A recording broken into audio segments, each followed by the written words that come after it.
Meanwhile, the Nation's report card recently revealing math and reading scores plunged to a record low under President Biden. But according to the First Lady, who celebrated July 4th with the nation's largest teachers union, the NEA, Biden is the solution. I knew that Joe would always be the education president, because he knows that our nation's, the success of our nation starts with you, the educators who shape our students' lives. And as he transforms, our economy, creating millions of jobs that are shaping the future, he knows that education is key to filling those critical roles. Our next guest has made education a key GOP agenda. Virginia Governor Glenn Youngkin is here at the Jukebox Diner to react. And Governor, thank you for being here. It's great to be with you. Thanks for being in Virginia and Prince William County.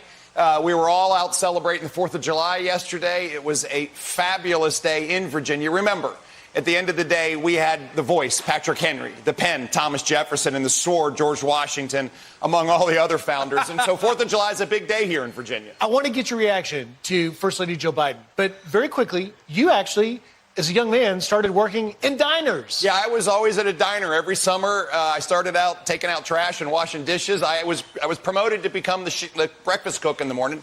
So if they need some help back in the kitchen, flipping pancakes and scrambling eggs, I'm up for it. You hear that, Joe? We got a chef here in case you're short somebody. All right, let's get your reaction to First Lady Joe Biden saying that Joe Biden is America's education president. Well, I hate to say that I think she may be the only person who believes that. I think the vast majority of Americans believe that Joe Biden has so under-supported and under-prepared our kids for what we're dealing with. I mean, listen, schools were closed for an extended period of time because Joe Biden thought schools should be closed unnecessarily. And now we're seeing a learning loss across the nation that's unprecedented. We've lost decades and decades of progress. And here in Virginia, we, in fact, saw, because of bad policies from progressive liberals from years ago, before the pandemic, and then schools being shut for an unnecessary period of time, Virginia's kids were top of the nation in learning loss. Our fourth graders had the largest learning loss in math and in English. We are working hard to close that gap. It is a huge effort. We need more teachers. We need more specialized help. We have micro grants now for Virginia's kids. We're working hard to reestablish excellence and expectations and give kids the kind of support they need. And it hadn't come from Joe Biden. And I think, again, the vast majority of Americans understand that Joe Biden has not been the education president, but counter. In fact, he's listened so much to the teachers' unions, and the teachers' unions have dictated so much of what's going on that they've forgotten who the kids belong to. Listen, the kids belong to parents, and not to the state, not to politicians.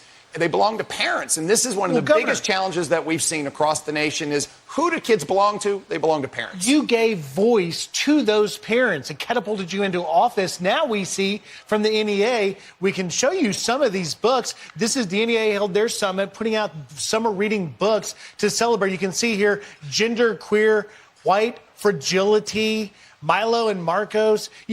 Parents don't want their kids reading this. Why doesn't the White House get that? Well, this is the same NEA that counseled Biden to keep schools shut for an extended period of time. And it's the same NEA that said that parents, in fact, were on the verge of being terrorists, showing up at school board meetings. I mean, this is who is recommending what books to read for our kids. It's unprecedented. Books for the educators, that they should read that. That they should read as well. I mean, the challenge we've got today is that there have been politicians and bureaucrats and the teachers' associations and unions who believe that they are more important in kids' lives than parents. This is what we stood up for Virginia. This is what spread across the nation. The parents' movement found ground zero right here in Northern Virginia, and it has swept across the nation. This used to be a topic that Republicans ran away from. We're running to it, because I think Americans and Virginians recognize it is time for parents to be not just at the table, but at the head of the table. So let me ask you, Governor, if, hypothetically speaking, you were president of the United States, what would you do to rein in the NEA? What needs to be done? Well, the first thing that needs to be done is a national parents' bill of rights needs to be clearly established so that parents understand what their rights are. And just like we did in Virginia, we passed legislation that allowed parents to decide whether the materials being used in the classroom were appropriate for their family. If not, they can demand a replacement book or part of the curriculum. It allows families to decide what's best. That's what's most important. At the end of the day, we start with parents, we move to children, we incorporated great teaching.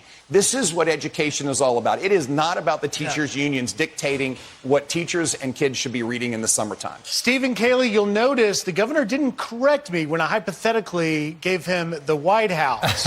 Is the run still open? A lot of people thinking maybe you could... Well, it's very humbling to even have this discussion. As I said, I started out flipping eggs and flipping pancakes and scrambling eggs in a diner.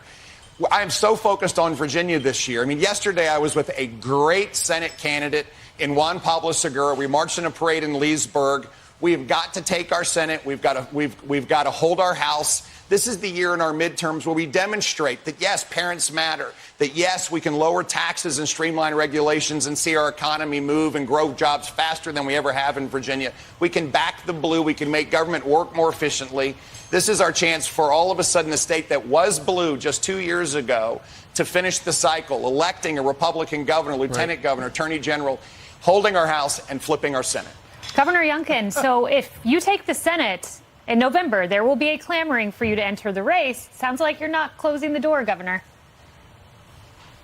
Well, as I've said, the most important thing I'm going to do this year is first be a great governor, as best I possibly can be. And I think we're doing a really good job in Virginia. But on top of that, we're going to hold our House, we're going to flip our Senate, and we're going to continue the great work that we've been doing.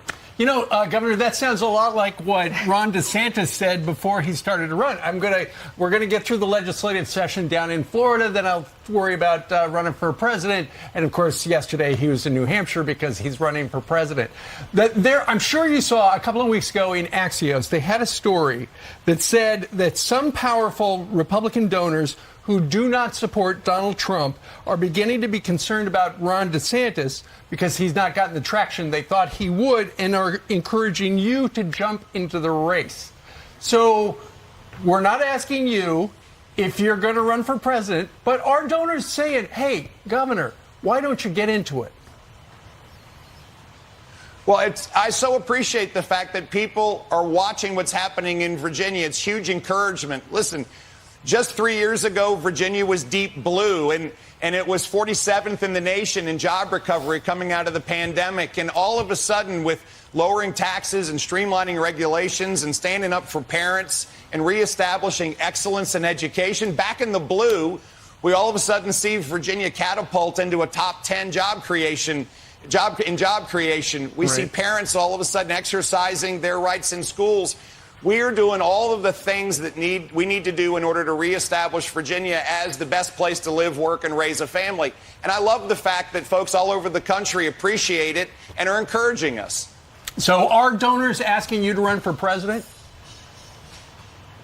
Well, just by this conversation, which is one that again, I'm humbled by and appreciate. Yes. It's happening frequently. Just saying. I keep reminding everybody I am focused on Virginia this year. And we'll see if the diners encourage it even further, Steve. Right. Governor, thank you so much for being here. I can't tell you how much I appreciate you guys being in Virginia on the 5th of July, the day after we celebrate the greatest nation that has ever been. And we recognize that all men are created equal and we are endowed with certain unalienable rights. And among those are life, liberty, and the pursuit of happiness. Amen to the that. Pursuit of eggs. We'll see how the governor does cooking those eggs as well, guys. Very nicely done. I wonder if the governor serves them. What kind of a tip do you leave in a diner for the governor? A good one. A good one indeed. All right. Big one. Governor, thank you very much.